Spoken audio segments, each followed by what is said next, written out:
Cette année, nous avons décidé de vous emmener avec nous au Cambodge. Avec TD pour l'Asie du Sud-Est, notre association qui finance 2 classes de maternelle, vous allez découvrir Trapeng Onchang.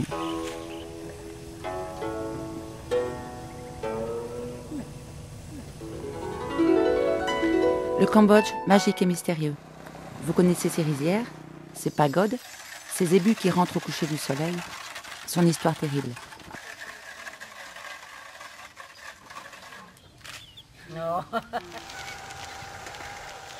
Dans les villages aux alentours de Trapeng Onchang, la vie semble paisible, rythmée par la saison des pluies et la saison sèche. L'essentiel de la population vit des travaux des champs.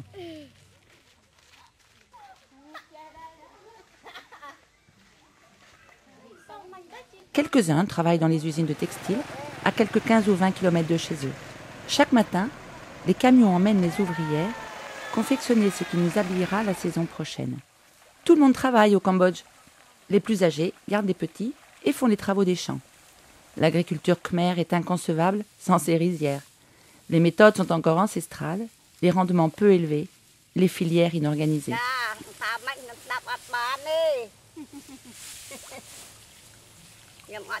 Autour de Phnom Penh, ce sera souvent une récolte annuelle, ou 2 si la saison des pluies arrive tôt. Derrière les rizières, un village pas comme les autres. Un gros bourg, regroupé autour de son école et de son marché. Plus de 1000 familles expropriées de Phnom Penh y habitent. Ces populations déplacées de la ville se retrouvent ici, sans repère. Jusqu'en 2006, Trapeng Onchang n'est qu'une vaste rizière.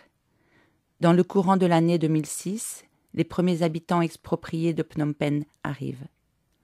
En 2008, c'est déjà un gros village. Et en 2012, le village s'étend toujours. Tous les 6 mois, un nouveau quartier apparaît. D'abord les petites cabanes pour les toilettes, puis les maisons qui poussent comme des champignons.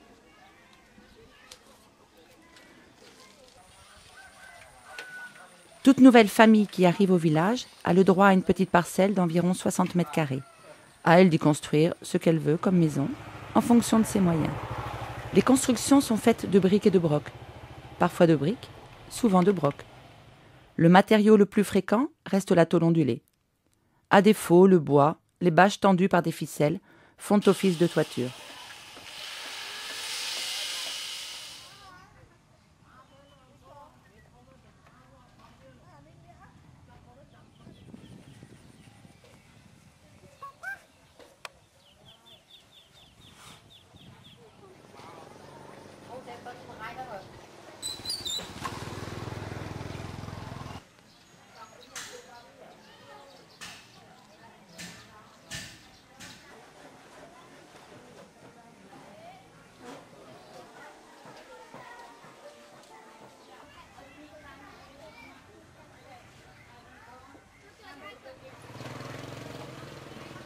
Bâti sur une grande plaine au milieu des rizières, le village a les pieds dans l'eau la moitié de l'année. Les rues se transforment rapidement en marécages, les chemins sont remplis d'ornières. Le sol en latérite est gorgé d'eau.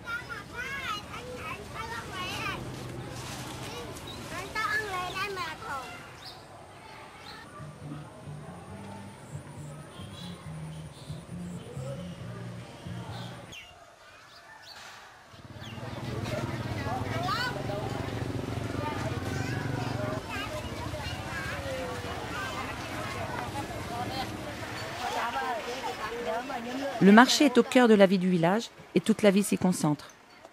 Juste en face de l'école, les familles y viennent, achètent, mangent, discutent. Les instituteurs s'y retrouvent pendant les récréations. Chaque jour, c'est 2500 personnes qu'il faut nourrir. On y trouve de tout.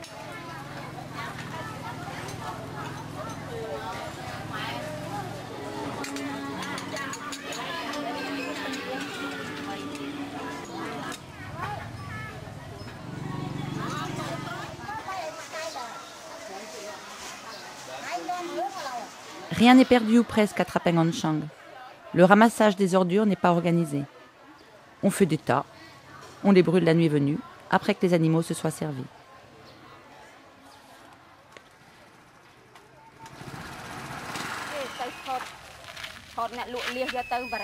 Trapengonchang n'est pas riche, mais ce n'est pas non plus la misère. Tout le monde travaille, achète, vend.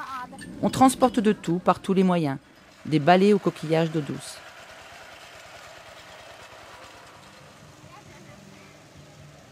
Les métiers chez nous disparus existent encore.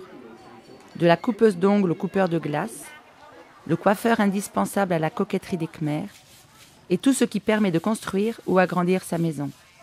Incroyable le nombre de commerces croisés dans les rues.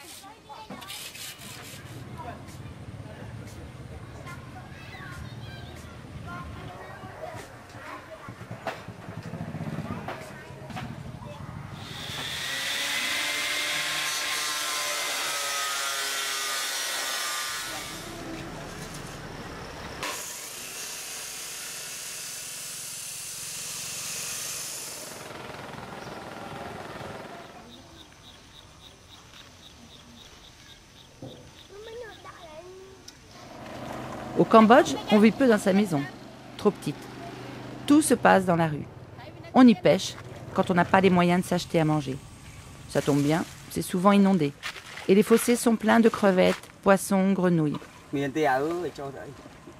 On s'y douche presque 10 fois par jour. On y joue sous l'œil rarement vigilant des parents. Tout le monde s'y retrouve. Tout se passe dans la rue, mais surtout on va à l'école. À toute heure ou presque, des enfants y vont ou en reviennent.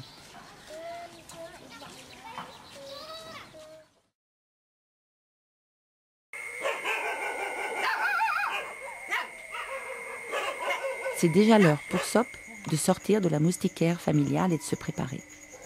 Elle a encore 1h30 devant elle avant de partir pour l'école, mais ses parents, eux, partent plus tôt. Le tuk-tuk est prêt pour partir à Phnom Penh, à 1 heure de mobilette. C'est là que le père va travailler tous les jours pour une dizaine de dollars maximum.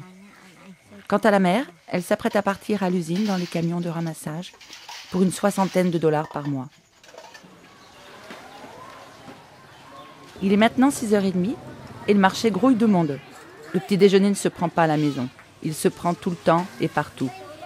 Impossible au Cambodge de connaître l'heure des repas. On mange à toute heure. À l'intérieur même de la cour de l'école, les vendeuses de sucreries ont leur emplacement réservé. Les enfants ont tous des billets de quelques riels sans poche et cela permet aux mamies khmères de se faire un peu d'argent. Du coup, même les gamines de maternelle deviennent pour un temps de réelles vendeuses afin que les petits puissent acheter sur place et ne sortent pas du jardin d'enfants.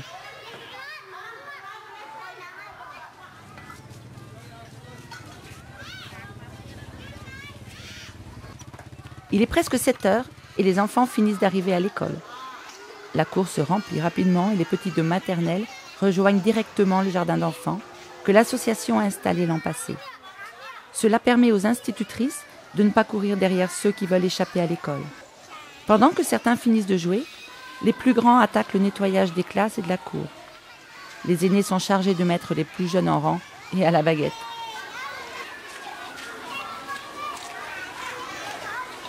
Même chose en maternelle. Chaque institutrice réunit ses petits dans sa classe, même si certains sont peu motivés. Les enfants de maternelle seront à l'école de 7h le matin jusqu'à 15h. Par contre, faute d'instituteurs, les primaires n'auront cours qu'un tiers du temps et ils passeront une bonne partie de ces heures à annoncer leurs leçons. Bonjour tout le monde, je m'appelle Pontier, je suis directeur de l'école primaire Piang Chanh depuis 2006 et aussi s'occupe pour les classes maternelles depuis 2008 et à partir de 2009 la classe est soutenue par l'association TD pour la jeunesse. Les grands vont réciter leurs leçons pendant toutes les heures de cours, inlassablement. Leur voix résonnera toute la journée, jamais de silence. Pendant ce temps, l'appel se fera en maternelle et les petits attaqueront la journée. Leur attention n'est pas longue. Ils alterneront chant, écriture, dessin, entrecoupés de la récréation et du repas à la cantine. Même si l'on oscille entre la crèche et l'école, les enfants seront mieux préparés à la primaire et cela permet surtout aux parents d'aller travailler l'esprit tranquille.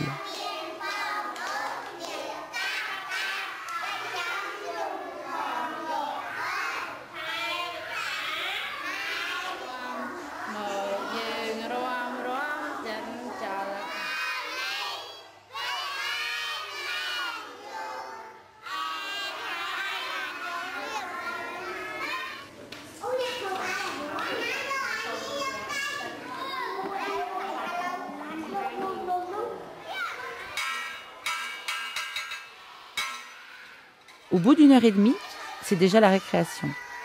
Les instituteurs vont manger au marché face à l'école, les maternelles s'amusent, les primaires retournent acheter des sucreries et jouent.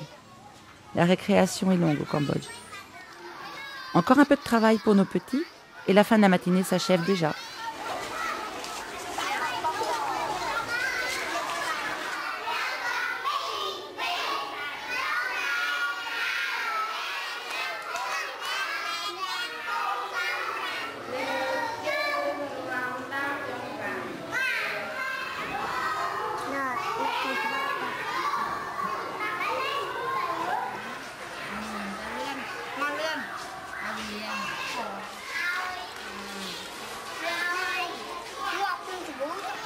C'est bientôt l'heure de la cantine.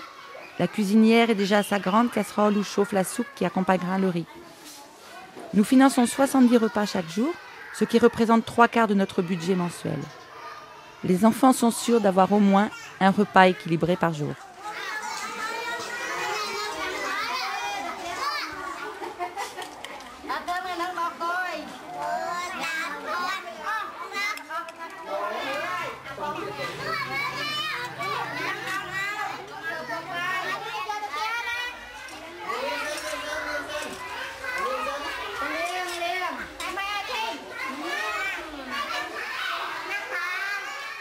L'après-midi sera plus calme. Les enfants sont moins nombreux. Après une bonne sieste, quelques jeux en attendant le retour des parents.